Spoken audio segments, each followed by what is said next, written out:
Oséias capítulo 1, diz assim: Palavra do Senhor que foi dirigida a Oséias, filho de Beeri, nos dias de Uzias, Jotão, Acás e Ezequias, rei de Judá, e nos dias de Jeroboão, filho de Joás, rei de Israel. Quando pela primeira vez falou o Senhor por intermédio de Oséias, então o Senhor lhe disse: Vai, toma uma mulher de prostituições e terás filhos de prostituição, porque a terra se prostituiu, desviando-se do Senhor. Foi-se, pois, e tomou a Gomer, filha de Diblaim, e ela concebeu. Queria pensar, quer dizer, dá para a gente pensar um tanto de coisas aqui, mas o interessante é a gente compreender o amor de Deus, o absurdo que Deus é, o absurdo que Ele impõe aos seus servos, aos seus profetas, como que Ele trata a realidade sem o menor romantismo. E isso é um livro de um profeta, né? O que a gente faz? A gente pega isso tudo e a gente começa a...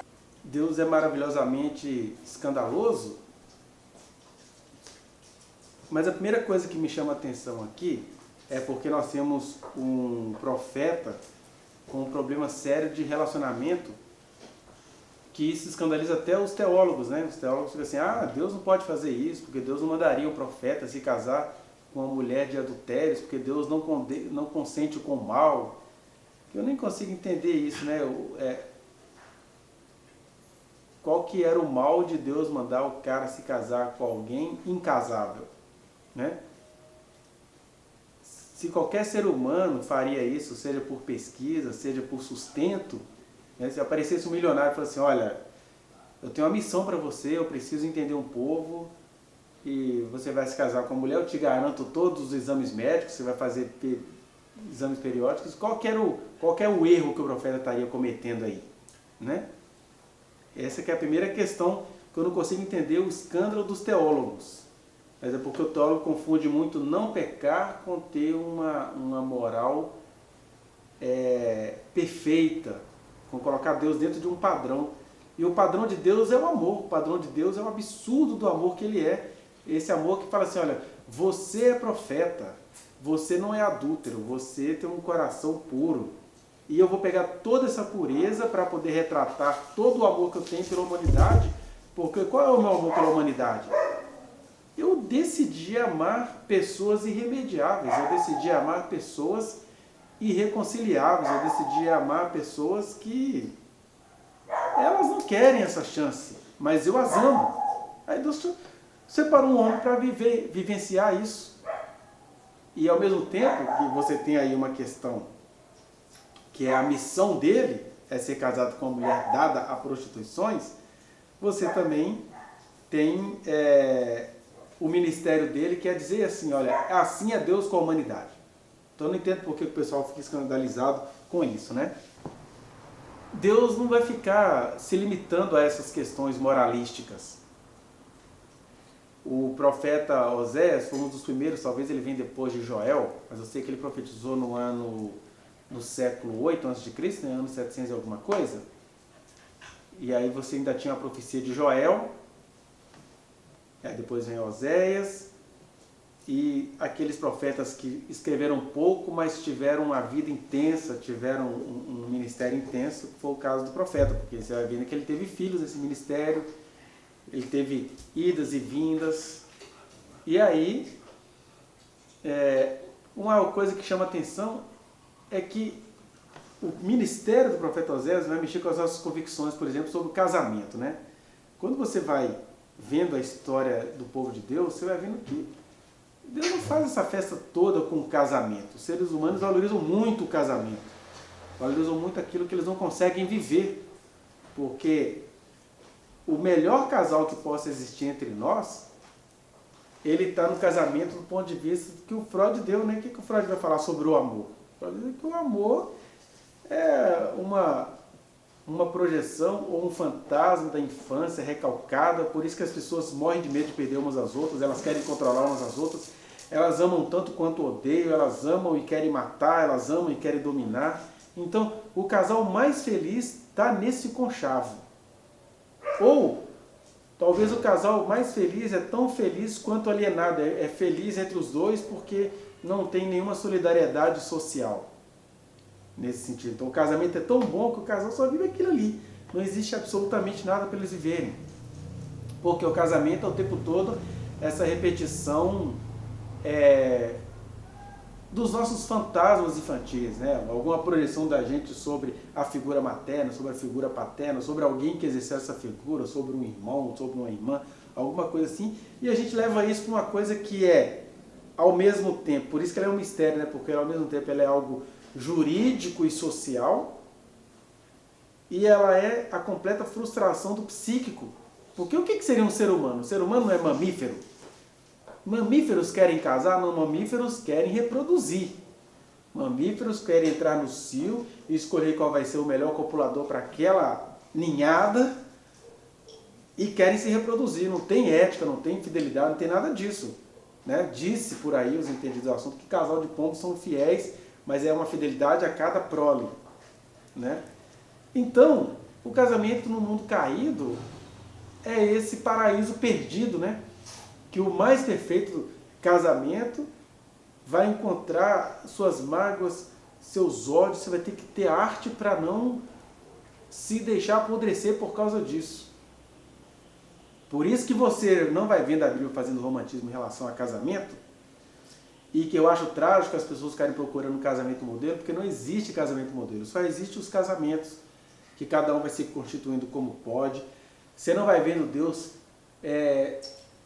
trazendo o romantismo sobre o casamento de Abraão e Sara. Vamos falar dos casais que a Bíblia menciona, né? Não tem romantismo sobre Abraão e Sara, não tem romantismo sobre Isaac e Rebeca. Quando tem romantismo, tem tragédia. O Jacó paga mico a vida inteira para ficar com a Raquel, a Raquel morre no segundo parto, e aí o Jacó tem que ficar casado com a Lia e com toda a prole que ela lhe trouxe. O livro romântico que a gente tem na Bíblia, romântico e erótico, que é o Cântico dos Cânticos, foi feito tecnicamente por um homem que tinha 1000 mulheres, não gostava de nenhuma e acabou fazendo um salmo erótico, picante, de uma mulher que aparentemente não foi a única das 1000 mulheres com que ele não conseguiu se relacionar, que era a Sunamita, né? E aí você vai vendo nos apóstolos, né? Pedro tinha uma sogra. E é claro, isso tudo tem várias questões, né? O que aparecia era muito a misoginia estrutural da qual as pessoas não tinham consciência. Então, por exemplo, quando você vai ver que Débora foi juíza de Israel, era uma senhora muito velha, muito idosa em relação ao Baruque, de quem ela foi auxiliar.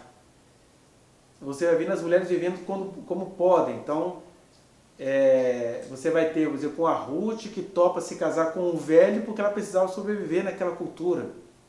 Você vai ver uma Maria, mãe de Jesus, que tinha de se casar com José, que talvez a Maria tinha entre 12 e 14 anos e José tinha 38 a 40 anos, porque era assim que se dava as coisas. E você não vai vendo Deus interferindo nisso, porque essas coisas pertencem aos seres humanos, que você vai vendo até hoje.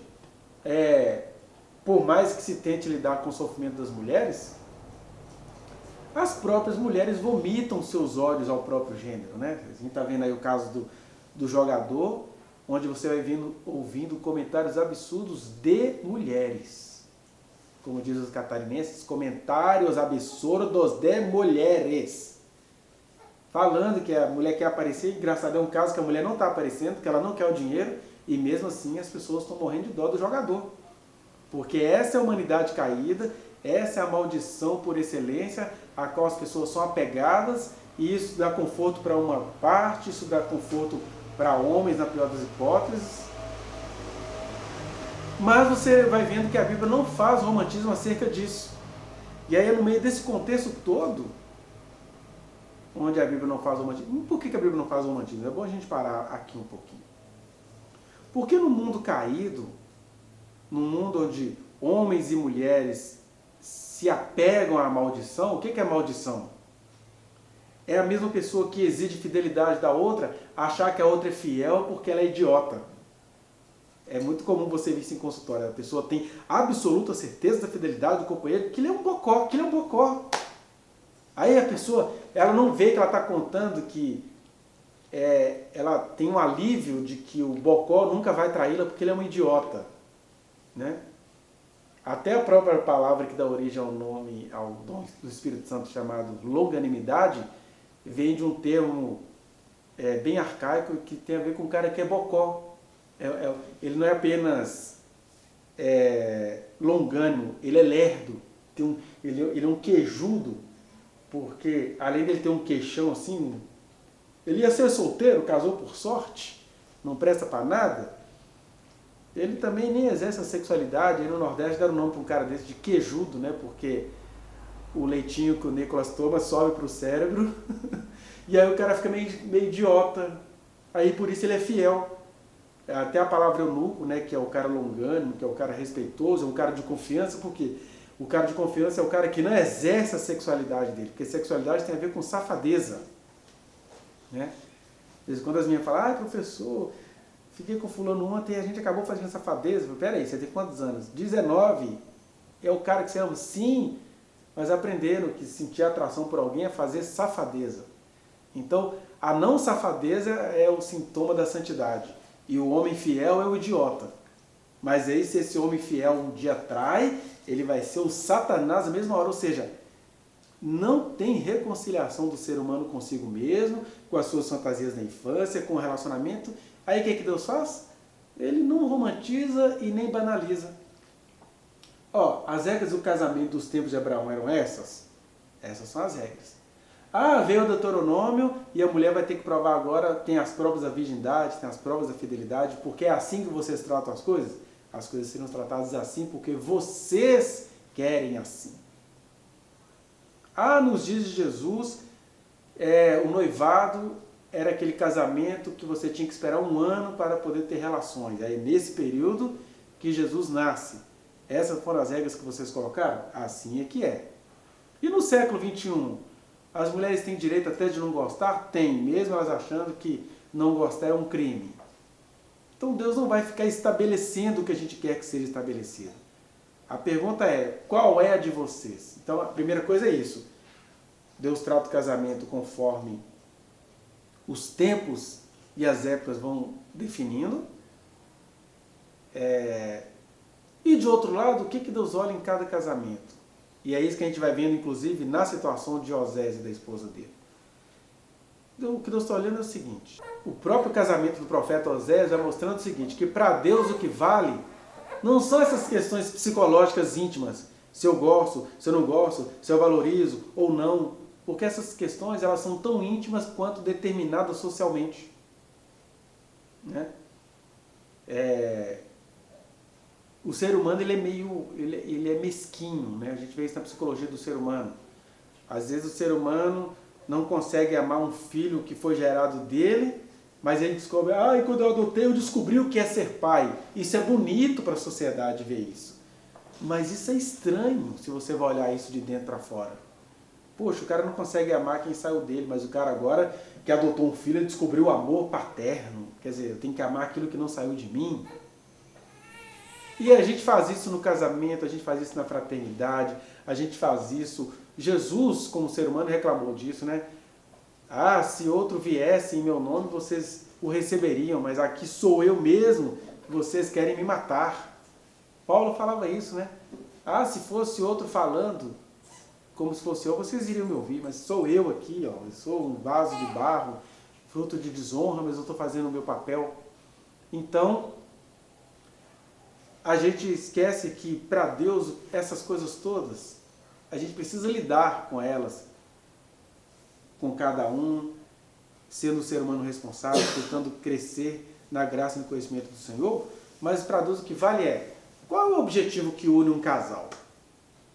Se esse objetivo que une um casal for entendido, esse casamento é que vai ser o casamento perfeito diante de Deus. Por exemplo, quando Deus uniu Abraão e Sara, possivelmente os dois tinham muito problema de relacionamento. Mas por que aquela união era válida? Porque era daqueles dois, porque Deus chegou para os dois. Falou assim, Sara, que já acessou a regra das mulheres, vai ter um filho. E você, que já não funciona, vai ter um filho. Esse casamento valia. independentemente do que aquele casal vivenciava, que não era uma coisa boa, né? Porque quando Sara olha para ela, se achava velhinha, o Abraão meio devagar, aí a Sara fala assim, olha, eu vou ajudar Deus a cumprir a promessa dele, pega a escrava, que esse filho vai vir assim, como ela é escrava, o filho vai ser meu, tecnicamente falando. E aí, apesar de toda a babaquice, não quer dizer com isso que eu concordo com as babaquices que que os casais pratiquem, mas esse casamento é validado diante de Deus por causa da função desse casamento, né? O Jacó, com todas as suas farofeiras ali para ficar casado, ele acabou tendo filho, o príncipe entre seus irmãos, foi com a mulher que ele amava, né? Mas por alguma questão psicológica ela precisou viver pouco. Davi, o homem segundo o coração de Deus, teve que ser casado como ele podia ser naqueles tempos, onde o rei tinha que ter mais de 10, 20 mulheres por uma questão política, né? E Maria foi a mulher que ela pôde ser naqueles tempos. Então, isso tudo a gente poderia fazer aqui um histórico sobre essas relações, mas o que é que vale diante de Deus? É o propósito de um casamento. O casal tem que ter o seguinte, qual é a nossa? Porque casamento que só serve para um ficar sendo romântico com o outro, aquela coisa, aquilo ali cansa. O provérbio vai dizer isso, né? Olha, quando vocês descobrirem o pote de mel, ou seja, quando vocês descobrirem a lua de mel, não se lambuze, você vai passar a ter fastio. A melhor maneira de você ver que um relacionamento é errado não é ficar com esse joguinho que mãe ensina para filha. Minha filha não solta não, porque a hora que o homem conseguir, ele vai te largar. Olha, se a mãe tem essa intuição, então essa questão de o homem largar depois que ele conseguir, então que ele consiga logo para largar logo. Vamos ser técnicos assim, nada romântico, então, se essa é a questão. Porque, na verdade, isso tudo é uma construção. Quem se lambuza de mel vai realmente ter antipatia dele.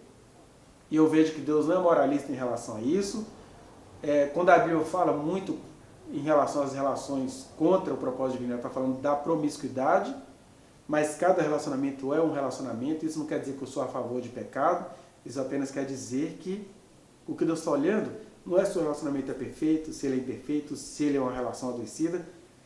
Quando o casal começa a entender qual é o objetivo dessa relação, e o objetivo para um casal cheio do Espírito Santo deveria ser o quê?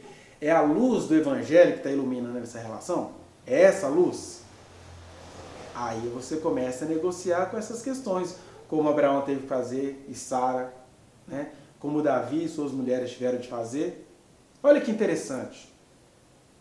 Davi e Batseba se encontraram de maneira imoral do ponto de vista das humanidades. Mas dali é que iria sair o rei Salomão. Então, esse propósito eterno da historicidade, da historicidade desse casamento, é que faz os pecados serem perdoados, né? É que faz... E o que é perdoar os pecados? É você compreender isso, olha... Nós somos falhos, nós somos horríveis, os homens são canalhas desde sempre, as mulheres acabam caindo contra as próprias projeções, a mulher mais madura faz covardia com outra mulher que precisa da ajuda dela. Isso é a humanidade, isso é a maldição. Mas se no meio dessa maldição tem uma luz, é isso que vale no casamento. Essa é a chance dos casais se iluminarem diante de Deus. Quer dizer, eu li essa história toda do profeta só para falar disso. O casamento, na verdade, não existe casamento perfeito. O casamento perfeito é aquele onde o casal vai discernindo que a perfeição desse casamento só vai ser construída na medida que os dois entenderem que a saída desse casamento é se prostrar ao propósito de Deus. Que, nossa, mas você está falando assim, então o que? Eu não vou gostar de fulano? Não, a chance de alguém gostar de alguém é os dois entenderem qual é o propósito de Deus nisso, qual é a luz de Deus nisso. Aí Abraão vai gostando de Sara, Sara vai gostando de Abraão, né? Isaac vai gostando de Rebeca, Rebeca vai gostando de Isaac, parece que eles não conseguiram fazer isso. Isaac foi gostando de Esaú e Rebeca foi gostando de Jacó. E eles estão lá para serem nossos modelos, nós não temos que usá-lo como desculpa de nada, porque nós temos elaboração psicológica, histórica, social, para sermos um pouquinho melhor que eles, nesse sentido, ser responsáveis, Mas o que a gente faz? A gente pega toda a nossa capacidade histórica, social, e a gente troca isso tudo por espontaneísmo. Ah, eu tenho informação psicológica, histórica, social, para admitir que eu não gosto tanto dessa pessoa. E Deus não queria que essa leitura fosse feita. Eu tenho informações históricas, psicológicas, sociais, que são todas nada perto da grande informação mística. Deus nos ajuntou. Porque aí a verdade eterna é essa. Aquilo que Deus ajuntou, não separe o homem. Isso dá a dica da negativa. Tem um monte de uniões aí que foi Deus que não ajuntou e as pessoas estão livres para se separarem. Está livre para se separarem com todas as consequências da liberdade de se separar. De dores, de negociações jurídicas, né? Que eu vejo no divórcio, na atualidade, a grande chance das mulheres descobrirem quem é um ser horroroso com quem elas estiverem esse tempo todo na vida. É incrível, isso não tem classe social, não tem período histórico. Na hora que ela se separa, ela descobre a canalice do ser do sexo masculino. E aí você trabalha com ela assim, fica fria, você está descobrindo, você está tendo um grande livramento de descobrir que isso não era para ser assim. De descobrir que apesar de você ter feito 15 filhos com esse cara, você está tendo a chance de mandá-lo embora. Agora, o que Deus ajuntou só vai se separar quando Deus separa. É igual aquela história da porta, né? A porta que Deus abre ninguém fecha, mas quando Deus quer, Ele fecha. E o que Deus ajuntou não é para ser separado, mas o que Deus ajuntou, Deus também pode separar. Seja pela morte, seja pela tragédia, seja pelo estrago insistente que alguma parte faz. E aí a gente pensar nessas nuances todas nos leva para dois caminhos. O primeiro é, quando eu tenho ideia nítida da luz de Deus na minha relação, no meu relacionamento, eu posso pagar todos os micos que eu preciso pagar para ter um relacionamento que eu sei que Deus está nele, do mesmo jeito que as pessoas pagam micos para serem infiéis, para serem contaminadas de AIDS, para ficar lutando contra as outras. A gente vê muito assim, mulheres frustradas na sua relação, né? Mas elas não vão abrir mão daquilo porque na cabeça delas é assim, eu não vou perder ele para essa piriguete. Aí a frustração dela de descobrir que ela nem precisava estar casada com a figura vira uma briga com outra pessoa. Não, essa vitória é minha. Eu não admito que ele fique com outra pessoa. Que é nada mais, nada menos o vomitar das infantilidades. Porque essa mulher que está nessa situação, ela tem duas saídas. Ou ela vai para uma psicoterapia descobrir que ela não tem de manter um casamento para que aquilo não seja da outra que ela considera piriguete. Ou ela é iluminada pela vontade de Deus para entender o seguinte, olha, Deus deu e por algum motivo muito bom Deus está tomando. Porque só pode ser por um motivo bom. Porque eu não posso amarrar alguém em mim por amargura, por disputa, porque eu me sinto inferior e aí ele é a razão da minha vida. Isso tudo é coisa de mundo caído.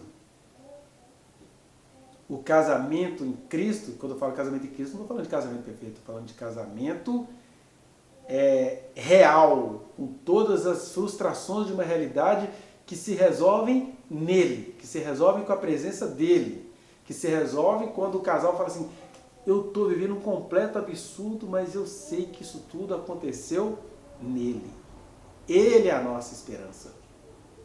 Eu estou dizendo isso porque é só assim que a gente consegue entender a união de Oséias com Gomer. Aliás, não sei se vocês sabem, Gomer é um nome que significa perfeição. Olha a ironia. Deus chega para o profeta e fala assim, vai, procura uma mulher que é dada à prostituição, ou seja, ela não é prostituta porque ela precisa. Ela é prostituta porque ela é real. Ela dá para os mais pobres. Ela faz porque ela gosta. Mas eu te ordeno, vai. E aí, é claro, o cara se afeiçoou dela. Você vê que ele era apaixonado por ela porque ela ia para as suas muitas prostituições, enquanto ela estava lá se refastelando, ele levava saco de arroz, saco de farinha, saco de feijão. Aí ela acordava no outro dia de ressaca, bêbada, e pensava, nossa, olha só, além de eu ter gozado todos os amores, Os caras ainda me dão isso tudo aqui. E aí ele está assim, eu que levei sua quenga. E Deus está assim, é isso aí, Oséias, essa dor sua é a minha dor. Eu faço bênção ao meu povo todos os dias e eles atribuem a Nossa Senhora, a Iemanjá, ao Baloaê, ao bispo não sei do que, ao presidente Bolsonaro, ao presidente Lula, ao diabo 4. Mas sou eu quem os abençoo e eles não me procuram, eles nem gostam de mim. Eles são crentes para poder fazer um movimento social para favorecer um ídolo deles, político, ideológico, teológico, social. Eles não gostam de mim não, José. É isso aí. Isso aí que você sente com Gomer é assim. Mas eu estava dizendo, Gomer significa perfeição ou aquilo que está acabado. Ou seja, aquilo que está acabado é perfeito, né? Quando é que eu falo assim, que eu olho para uma obra acabada, nossa, a gente faz isso com trabalho de faculdade, né? Está acabado, perfeito. Você está no depoimento, num processo civil, num processo jurídico, os advogados adoram falar isso, né? Eles perguntam alguma coisa, e aí você responde e eles falam assim, perfeito. O que é isso?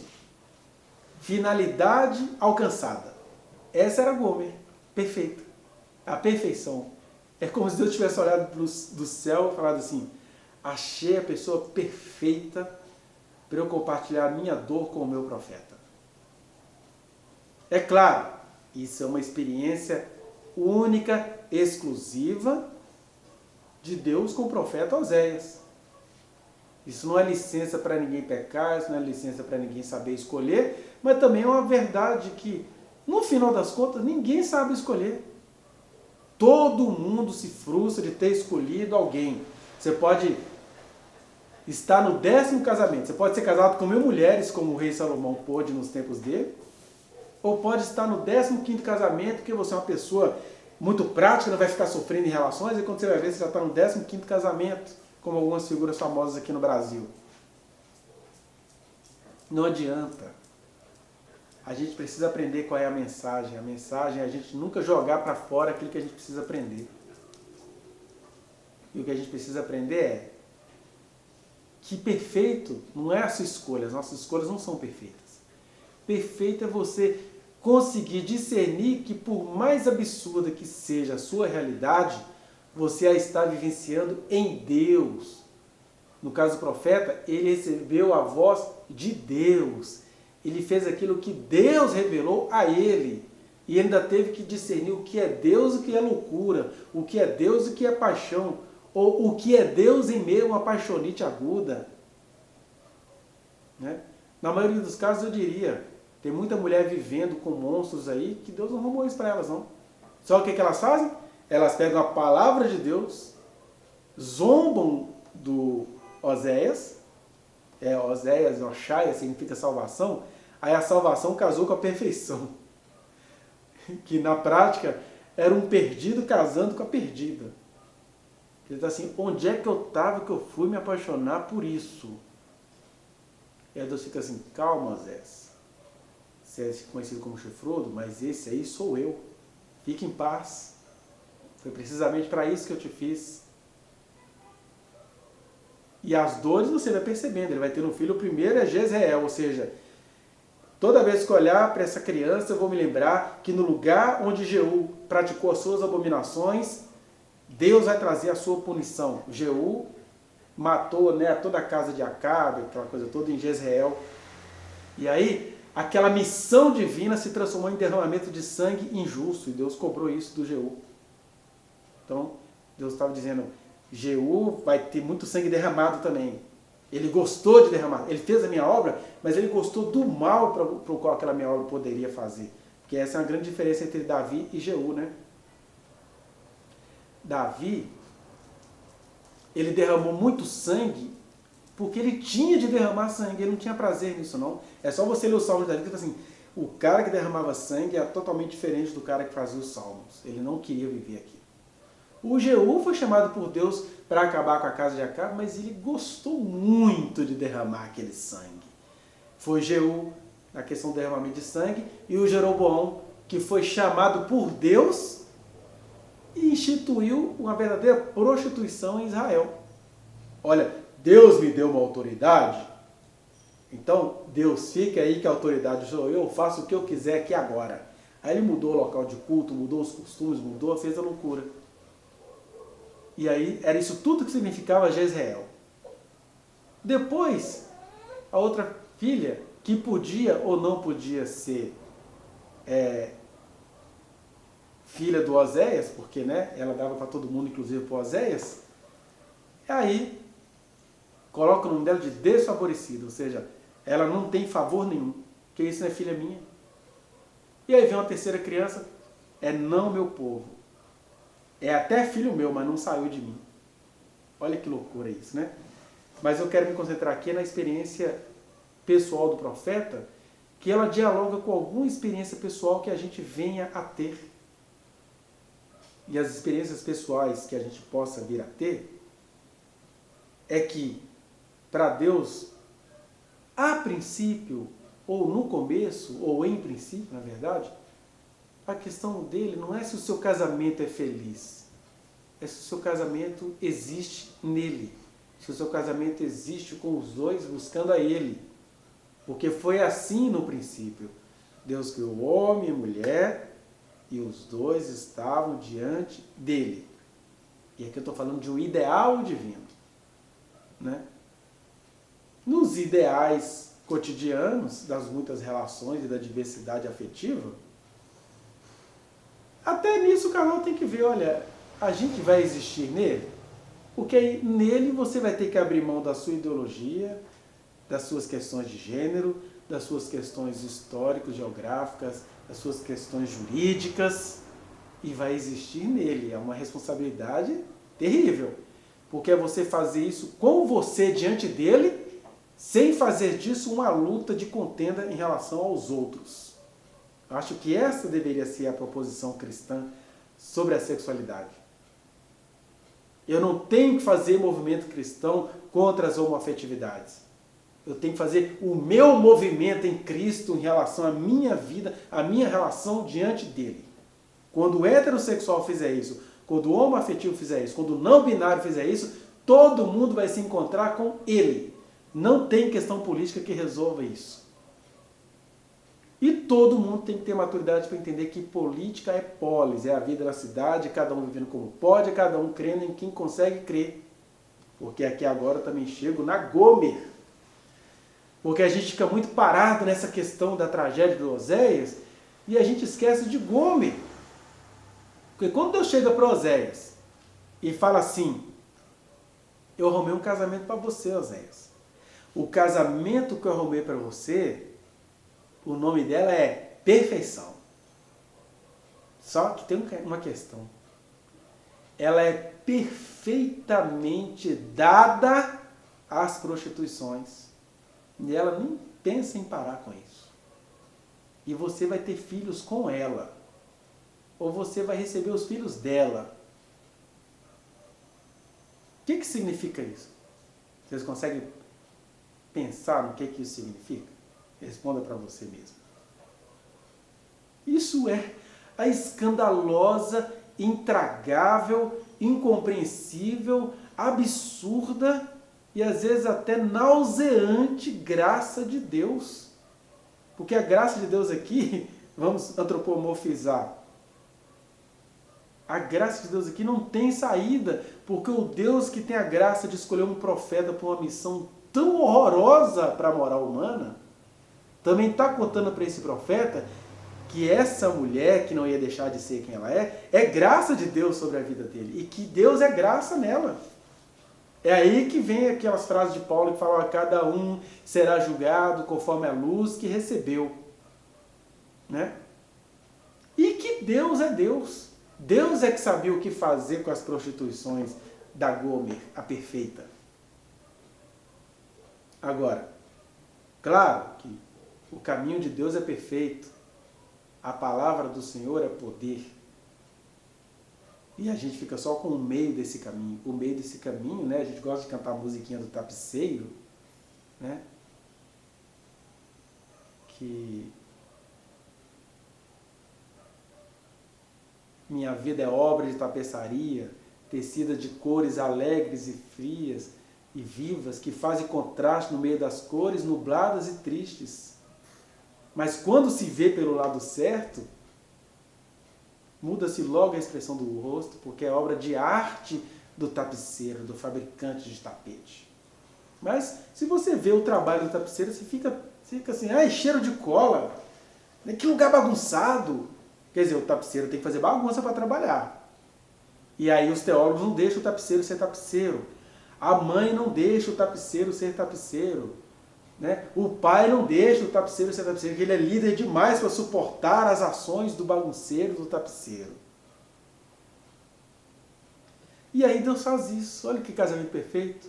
Deus pega um homem bom, de boa índole, e ele é testado nisso, porque quando ele coloca o nome da filha dele de desgraçada, ele está assim, talvez eu não tenha boa índole assim, porque Jesus, eu não dou conta disso não. Vai saber quantas vezes aquele profeta xingou seus filhos e como Deus teve que guardá-los, né? Porque é um profeta do século 8 a.C. A gente pensa as coisas com o estatuto da criança e adolescente na cabeça, naquela época a criança era infante, era um inválido. E família vem de palavras, né, de famulos, de escravos. O que é isso? O que é família? Eram os escravos dados a um homem, famulos. A gente fica romantizando essas coisas, as origens delas não é nada boa. Filhos eram dados a um homem, né? Quando tanto de filho que tinha que trabalhar de graça para o pai e se estabeleceu como autoridade na humanidade. Todo mundo escreve biografia sobre Marx. Eu queria que escrevesse uma biografia sobre o Henry Ford, da vida íntima dele, e sobre o Taylor, o engenheiro inventor do Taylorismo. Que um cara que milimetriza até os seus movimentos, esse cara é perverso. E ninguém malda isso. O outro que apontou as diferenças de classe é um comunista safado que eu tenho que bisbilhotar a vida dele. E aí Deus vai e aí pega esse homem perfeito para dizer assim, através de Gomer, a perfeita, eu vou mostrar que você não é tão perfeito assim. Mas você é perfeito para vivenciar os meus sentimentos. Você gosta de quem não gosta de você, você gosta de quem gosta do mundo inteiro e não gosta de você. E eu sou assim desde sempre, seja com o povo de Israel, seja com todo aquele que chama pelo meu nome. Porque todos nós aqui essa semana tivemos episódio onde a gente quis fazer todas as coisas e Deus quando muito ocupa o lugar da doença. Ah, esse cara busca Deus porque ele é religioso. Ah, esse cara é todo devotado assim porque ele é autista. Ah, ela lê Bíblia todo dia porque é obsessiva. O que sobra é isso, né? Deus fica para as nossas doenças. Porque o normal é não gostarmos de Deus igualzinho Gomer. O normal é a gente dar para o mundo inteiro e depois querer que Deus nos socorra. Né? Ai, o Senhor não me guardou da AIDS, mas você deu para o mundo inteiro. Ai, o Senhor fez meu filho morrer, um filho feito em ritual satânico. Então, a gente esquece que Gomer, ela viveu com a luz que ela recebeu. E aí eu estou falando da graça de Deus, é Deus quem sabe lidar com a graça que Ele derrama sobre nós, não somos nós. A graça em nós é a gente acolher essas pessoas, é acolher o coxo, o cego, o miserável. Difícil é quando você tem que acolher essa pessoa como sua esposa. Né? O difícil é você ter que acolher esse lerdo desse seu marido, esse incompetente desse seu marido, esse cara que não luta por você do lado da família dele. E isso tudo é tão perigoso porque o Osés todo dia tinha que ouvir, Osés, que mensagem vai dar para os seus filhos? Você é a favor da prostituição? Não, não sou a favor de nada, eu só sou a favor de viver aquilo que Deus me deu. E cada um no seu relacionamento tem de viver aquilo que Deus te deu. Mas como é que eu vou saber se é Deus que me deu, se eu já estou até casado de novo? É isso. O eixo de qualquer casamento tem de ser se a luz de Deus está nele. Eu vi o Caio dando uma entrevista, né? Até comentei com a Sônia, o cara já está no 25º ano do segundo casamento dele e a gente está velho. E olha quantas mais coisas esse cara fez. Eu me sinto incompetente quando eu vejo uma coisa dessa. Mas olha que interessante. Ele se casou de novo e a comunidade cristã condenou esse casamento dele. Depois dele um monte de pastores se divorciou, tá cheio de filho escondido por aí. E ele não. Fielzaço no segundo casamento dele, porque é um casamento que você pode odiar, mas você não vai negar que Deus está no meio daquilo. Né? Desde o começo, lá quando ele estava na praia, escondido, disfarçado, e o homem pregou para ele e falou assim, ó, é ela, eu mandei ela. E aí, claro, o casamento, cada um tem suas características, né? Os casais têm que ter suas preferências. Tem um movimento feminista, mas a mulher tem o direito de ter a individualidade dela. Se ela quer ser rainha do lar e ela tem consciência de tudo isso, maravilha, é isso mesmo. Não vai perder a alma por causa de movimento nenhum. Como é que você sabe que a pessoa não perdeu a alma? É que ela nunca vai deixar de apoiar o movimento. Essa é a minha vida. De repente Deus elegeu uma mulher feminista, libertária, não. O seu ministério é que você vai ser a primeira dama do fulano, que foi meio que Deus fez com a Adriana e o Caio, né? Ela está ali para apoiar aquele ministério que é dele, uma coisa dele. Nós talvez temos um privilégio que o Caio não tem, a gente tem um privilégio de casal. Ele tem um ministério dele. E aí a mulher que estiver do lado da vida dele tem que estar ali para servir, não é nem a ele, é servir ao Deus que iluminou. Quando a gente entender isso, até a teoria idolatrada da submissão, ela vai encontrar o seu verdadeiro lugar, que a verdadeira submissão é o homem e a mulher serem submissos a Deus. Aí a mulher que é submissa a Deus, ela entende um pouco a realidade dela e ela tem prazer, não é nem se ela é ou não é submissa a determinadas realidades, é se ela está fazendo isso tudo porque ela tem a iluminação do Senhor na vida dela. A grande saída de muitos casamentos é as mulheres se submeterem a Deus. E isso, no geral, porque para o profeta Oséias, a saída do casamento dele, ele entendeu o seguinte, puxa, Gomer parece que nunca vai ser fiel a mim. Mas Gomer, ela não recebeu de Deus, ou seja, Deus negou a Gomer a libertação das suas prostituições. Isso é obra de Deus. Por isso que o Salmo vai dizer, o caminho de Deus é perfeito, a palavra do Senhor é poder. Porque essas são as feições de Deus que a gente encontra. Mas ele sabe o que ele fez lá na frente. E se a Gomer morreu em prostituições, ela só não foi liberta disso porque Deus negou a ela a libertação. Nesse caso aí, a culpa é literalmente de Deus. E Deus sabe fazer, assumir aquilo que a culpa é dele. Né? Mas se a gente entendesse essas coisas, tanto moralismo nosso iria cair. Você ia abraçar tantos absurdos que Deus te falou. Não, Deus não fala. Deus não fala esse tipo de coisa. Que é isso, meu? Deus fez o Oséias casar com a prostituta, ele não pode falar o que ele quiser com você. Porque ainda tem isso. Nós temos outros deusinhos, né? Deusezinhos, sei lá. É a nossa moral, são as nossas expectativas. Deus fala assim, olha, você é um ser maravilhoso, só que você vai ficar solteiro. Você é um ser maravilhoso, você vai ficar casado com essa pessoa só até certo tempo, dali pra frente o seu caminho é comigo. Como assim, Senhor? E o fogo que eu tenho? O seu caminho é comigo. Porque tem isso. Para Gomer, Deus deixa ela ir pecando até o fim e ela é dele. Né? Porque a gente tem que lembrar que a parábola é literal. O profeta amou uma mulher que nunca gostou dele.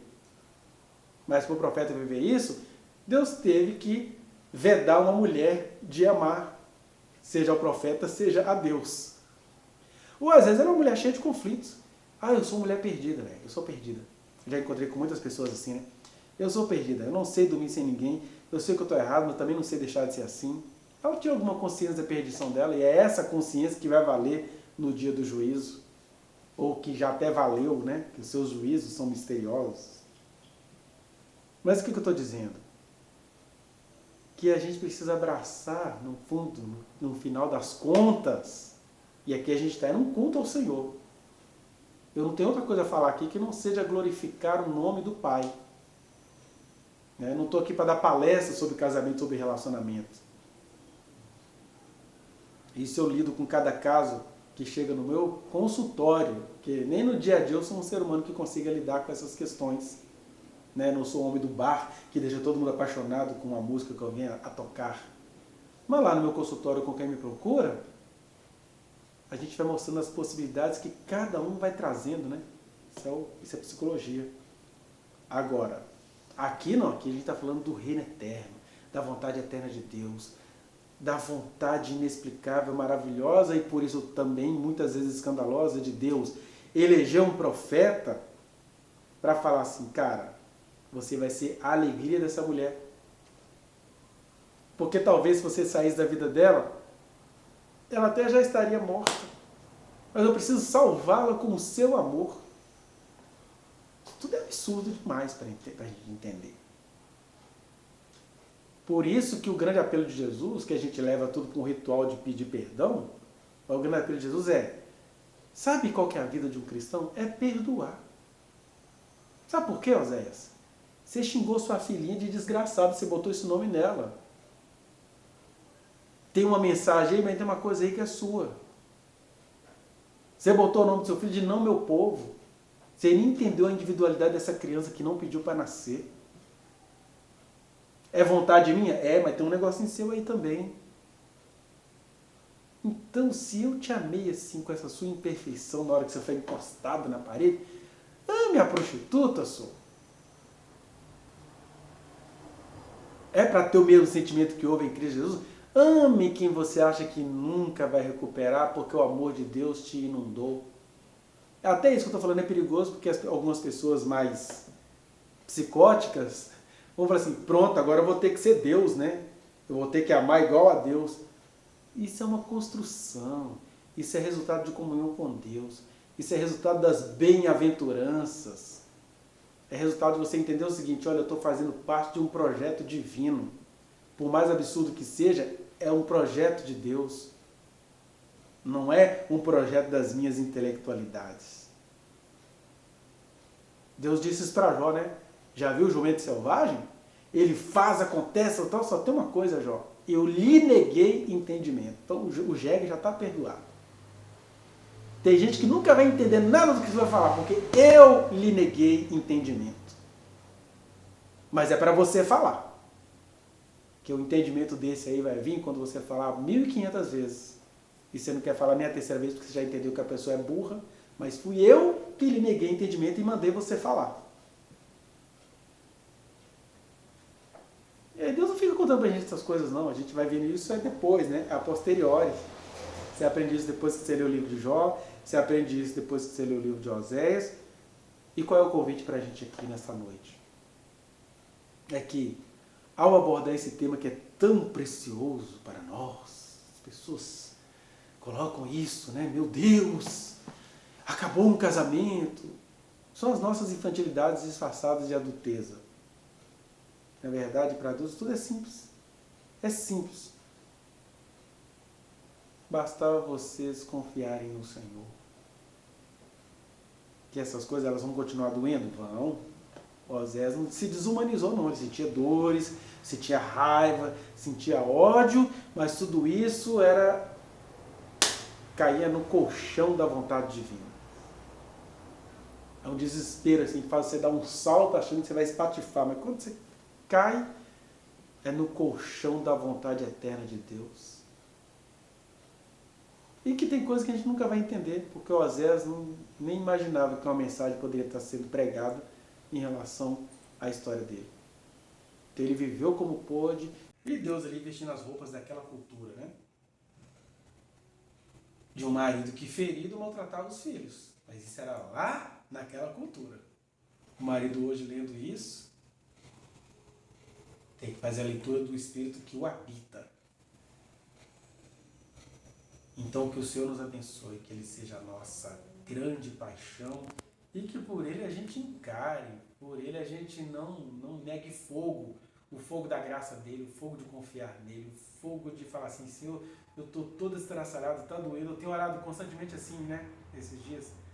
Senhor, eu não sei o que o Senhor quer da gente, mas olha só, a gente é escravo do Zema, que a praga nem conhece a gente, vai desgraçar a nossa vida. E a gente vive. A gente vive, né? A gente é escravo dos nossos vícios. A gente teve que suportar ser o último presidente do Brasil. A gente é escravo de tudo. Então, se viver é ser escravo de alguma coisa, eu quero ser escravo do Senhor eterno que me chamou. Aí eu, ora se não! Não. Não ora assim.